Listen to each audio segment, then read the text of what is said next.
past, I have not been the largest fan of the Seven Dwarfs Mine Train. I thought the coaster was a little slow, the ride was a little bit underwhelming overall. But today I'd like to talk about why I've sort of come around on the Seven Dwarfs Mine Train. Spoiler alert. You've come around. Spoiler alert. It's okay.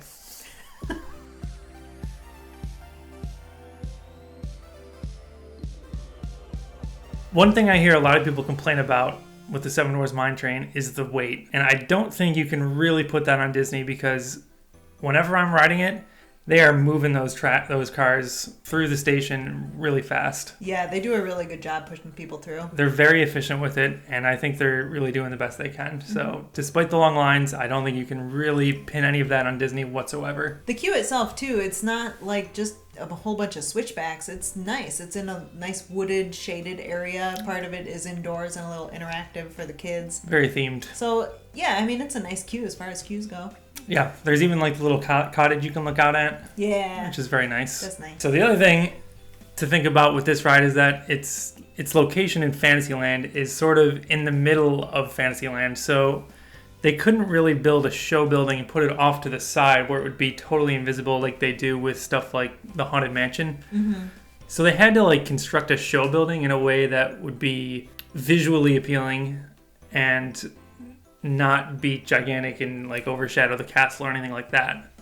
Yeah, not like the Guardians of the Galaxy show building, which at least they painted go away. That's exactly what I was getting at too with the Guardians of the Galaxy because holy cow, that thing is like bigger than Spaceship Earth and it's right there. Yeah, when it was just a frame and I saw it, I was like, this is going to look terrible.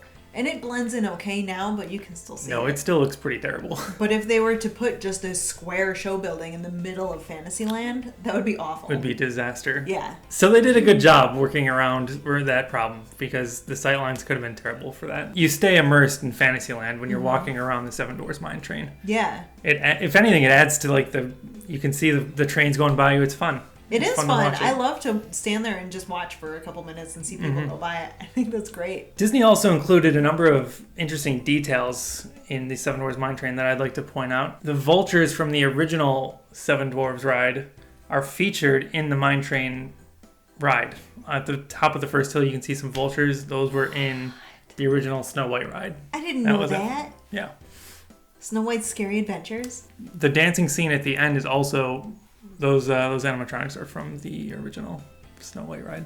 It's nice. It's a nice bonus at the end of the ride. I like it. It is. A couple other features of the ride that I like are the swinging cars that are on the trains.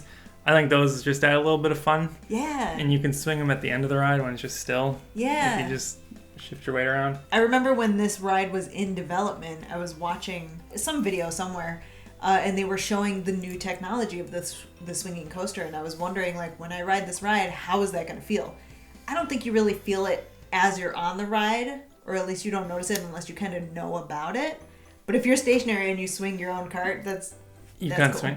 I think what it does is it makes the ride a little bit smoother when you're going through it, which is always appreciated. Yeah. The one show scene that they do have is the mine, and I think even though it's the only show scene, I think it's really cool. Mm-hmm. I love the gems that are lit up everywhere.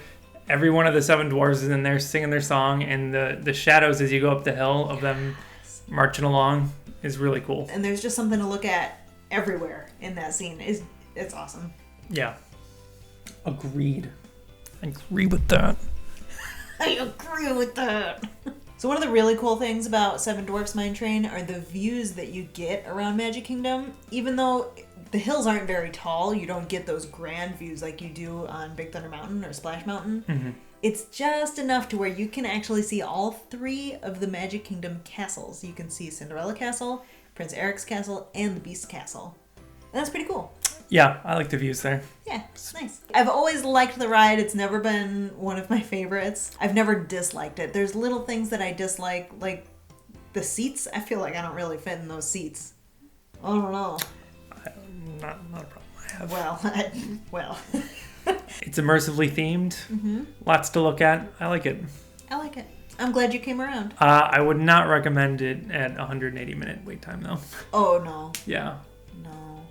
No. You could do a lot with those 180 That's minutes. a lot of minutes. That's several minutes. It's a nice queue. It's not that nice. Let us know in the comments what you think of Seven Dwarfs Mine Train, if it's one that you tend to skip, or if you would wait 180 minutes for it.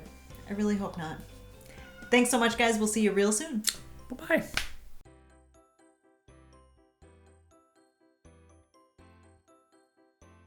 Cannot blame Disney for the lines. I want to start that over.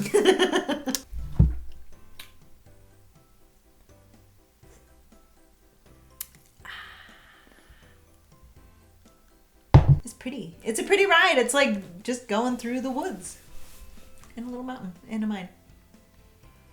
We can cut that. It's a good Fantasyland attraction. You're in a fairy tale and you're just going through it. I don't know. We're gonna get all this. Yeah. Sweet.